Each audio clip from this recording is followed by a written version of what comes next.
Okay, so picture this. You're sitting at your kitchen table, it's late, maybe there's a cup of coffee that's gone cold next to you, and you've got three different browser tabs open. One's your 401k account, one's some government site trying to explain your Social Security benefits in language that feels like it was written by a lawyer having a bad day. And the third tab, well, the third tab is just you Googling, what even is a pension? Do I have one? Am I supposed to have one?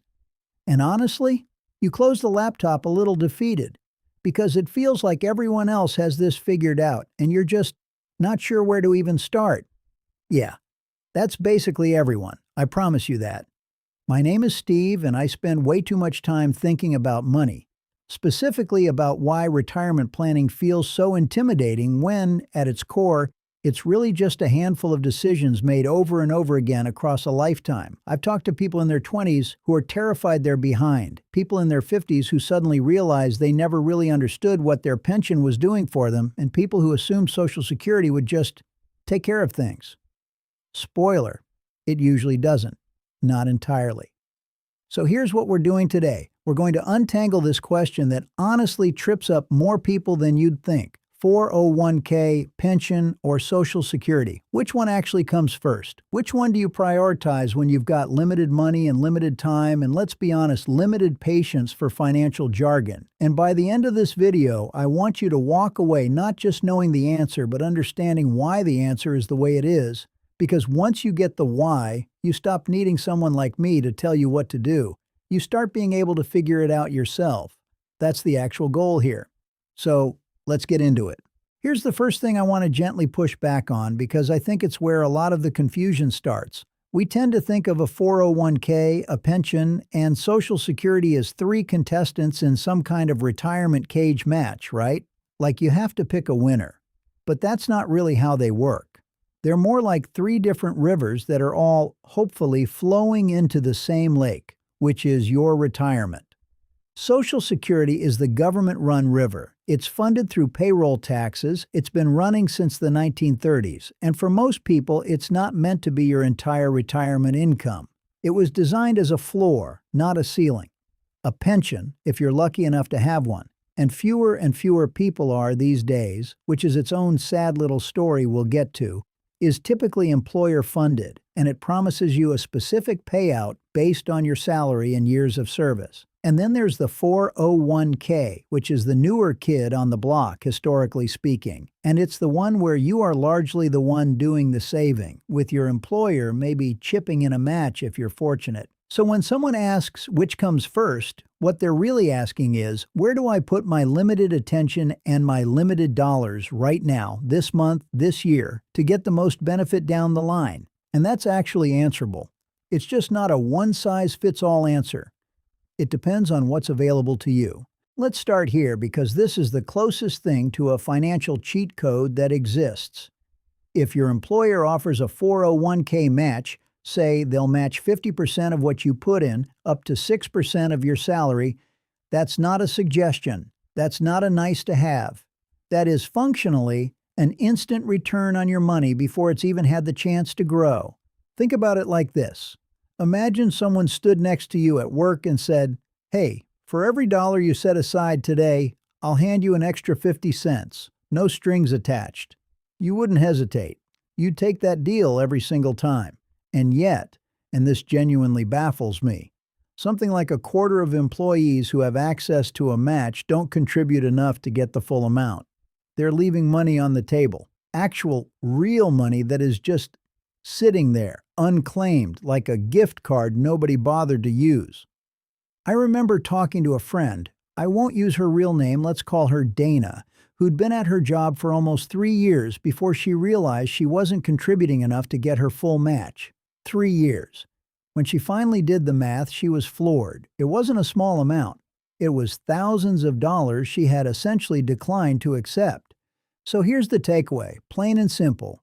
If your employer offers any kind of match on your 401k, that generally comes first, before extra debt payoff, beyond the minimums, before other investing, before almost everything except maybe an emergency fund. You want to capture that match. It's the one part of this whole retirement puzzle that isn't really a someday benefit.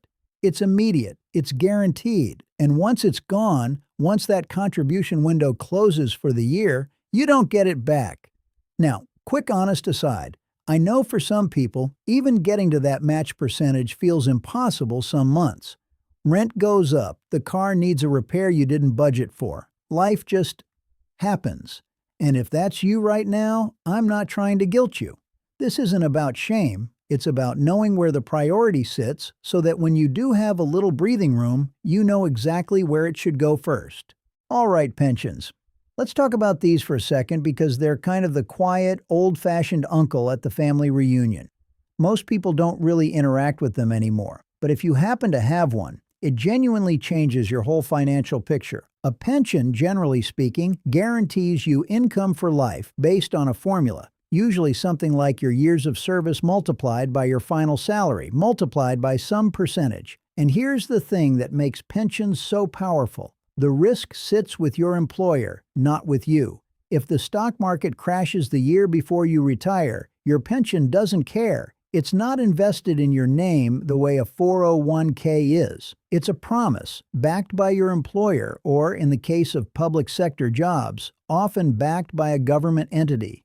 If you have access to a pension, teachers, firefighters, certain government employees, some longtime corporate folks who got in before pensions mostly went extinct, this is honestly a huge deal, and I don't think people always appreciate how huge.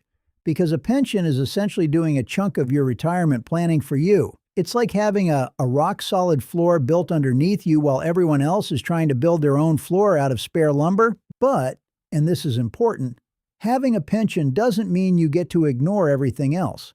I've met people who lean so heavily on, well, I'll have my pension, that they didn't save anything additional, and then realized later that their pension alone wasn't going to cover the lifestyle they actually wanted. Maybe they wanted to travel. Maybe healthcare costs crept up higher than expected. A pension is a floor, not a finish line.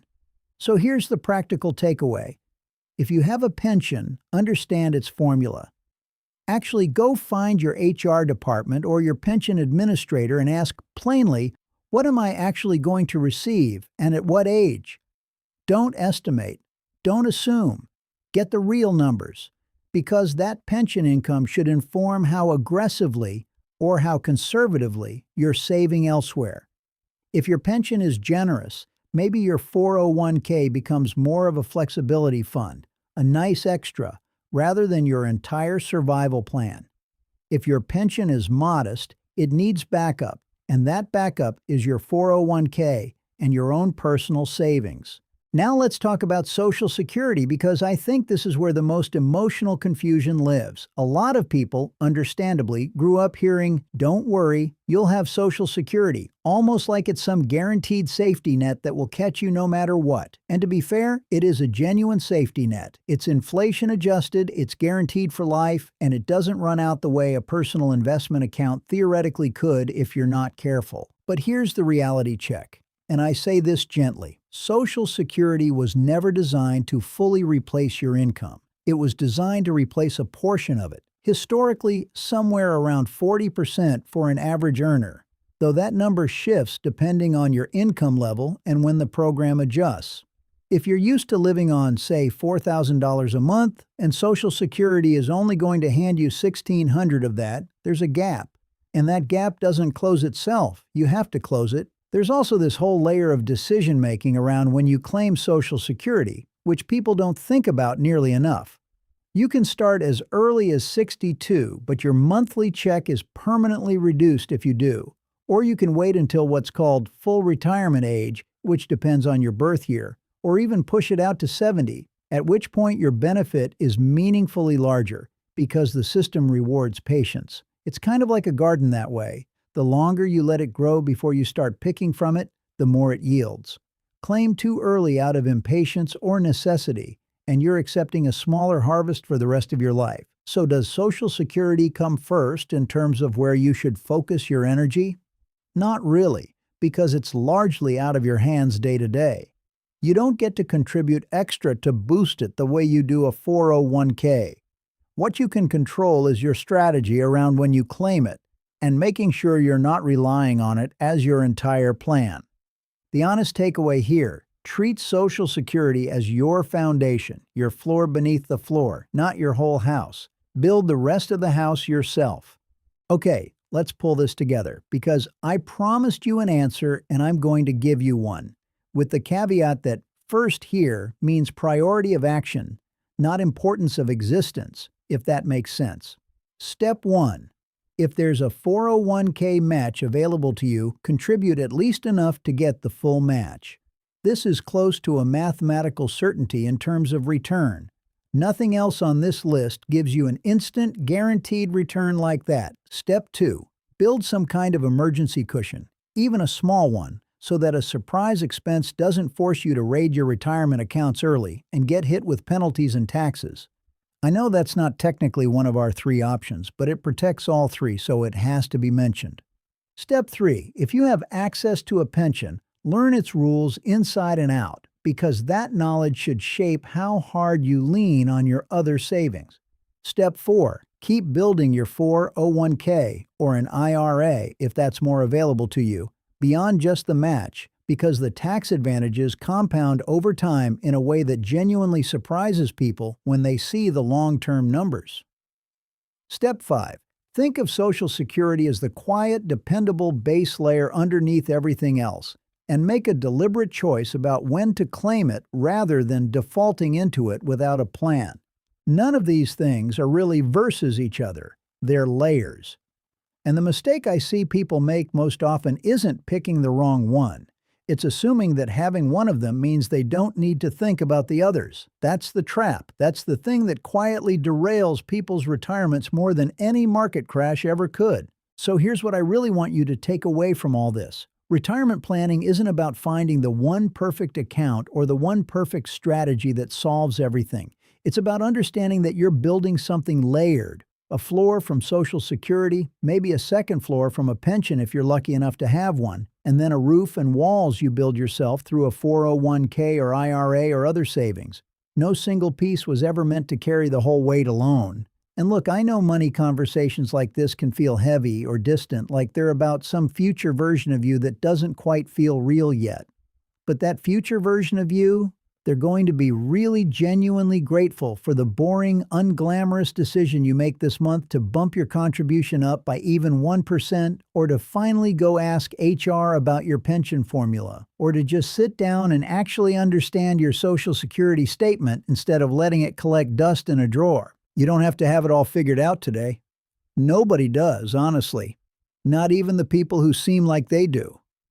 But you can take one small step this week, just one, and that's genuinely enough to start.